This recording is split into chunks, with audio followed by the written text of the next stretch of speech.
Hello, boys and girls. Are you sitting comfortably? Then let's begin. Once upon a time, there was a boy named Bart, whose head was so full of ideas that he fell over and died. So throughout this series, I've been making a conscious effort to keep things child-friendly, according to YouTube, because I don't think inspiration should be negated by age.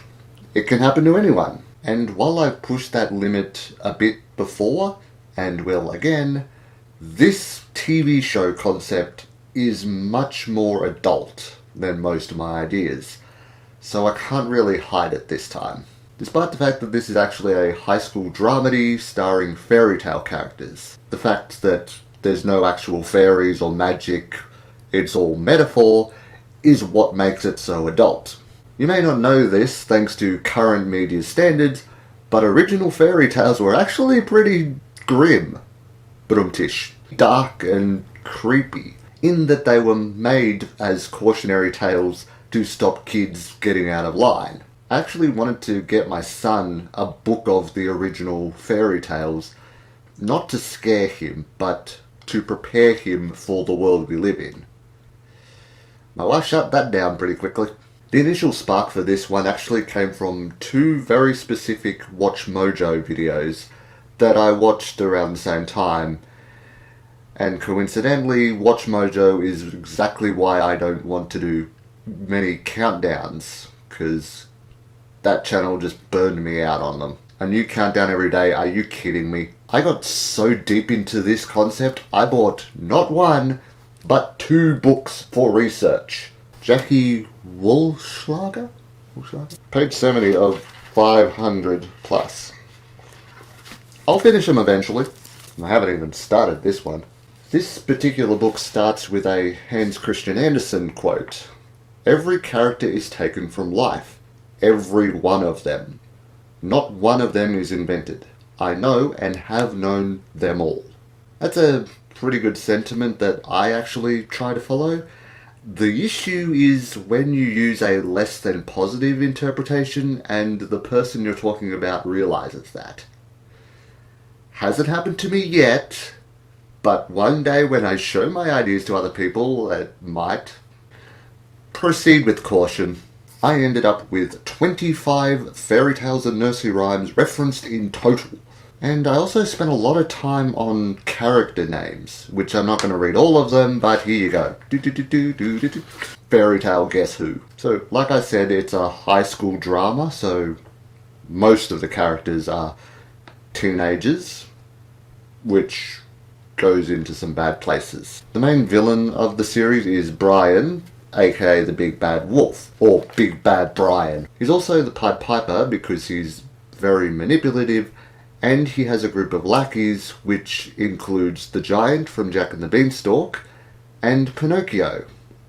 More for the fact that he's a liar and easily misled, than a straight-up villain. Moni antagonizes the 3 little pigs, represented by the Hammer brothers, Charlie, Jack, and Pete. Yes, Jack Hammer. Charlie is also Chicken Little, in that he's very nervous and overreacts about his younger brothers. Pete is the youngest, who is also Peter Pan and doesn't want to grow up. Rachel is Little Red Riding Hood, a redhead, and wears a hoodie, but the hoodie doesn't have to be red. She just likes hoodies. Given the nature of the Little Red Riding Hood story, she is sexually abused by Brian. Depending on how extremely carefully you handle this plotline, is how much he succeeds in that point. At the very least, do your research and be respectful. It's the most I can ask. Of course, because it's interpretation, you don't have to go too far. She can just be interested in Brian and he takes advantage of that. You don't have to bring rape into it, that's just where my mind went. And I apologize for that. Okay, second thoughts. Rita is actually the one who falls in love with Brian, because she is the Little Mermaid and doesn't know what Brian is like until it's almost too late. Of course, Brian is eventually arrested by Sheriff of Nottingham Officer Noakes who also kind of antagonises everyone else for being teenagers. Next we have Cynthia and Adam, who are actually Cinderella and the Frog Prince. Cynthia is pretty much a Cinderella story. She works as a waitress, and she overlooks Adam, calling him a toad, until he kind of proves himself a prince. This one I'm kind of proud of for stupid reasons. Sylvia ends up in a coma due to a car crash because of the connection between a car driving on ice and the spinning wheel of Sleeping Beauty. Little Miss Muffet is recontextualized here as a tough biker chick named Laurie, with a motorbike named the Tuffet and a switchblade with a painted spider on it. She's actually terrified of spiders, but she has the same thought process as Bruce Wayne to use it as a weapon to protect her. The incy wincy pervert climbs up the water spout to picking on Miss Muffet until she knocks him out. Also including Snow White, Alice in Wonderland, Rapunzel, and so on. And the one in charge of all these crazy characters is Principal Doherty, who is as bald as an egg, and his wife has a miscarriage. But that's the joy of adaptation, especially for public domain stuff. You can just take anything and smash them together in whatever way you want. Although, of course, at least once a generation, we do need to tell the standard version of these stories, just to make sure that the young kids know what the fuck we're referencing. Thanks for watching. This is my verbal declaration that I will not sue anyone for using the previous outline to create their own work, regardless of how much fame or money you might get from it. I'm definitely not the kind of artist who thinks I can own a concept. However, I would like to see what comes out of this video just for comparison and curiosity. If you do make something or find an existing piece that's similar, please let me know through Twitter or Facebook or email, and I'll happily check it out.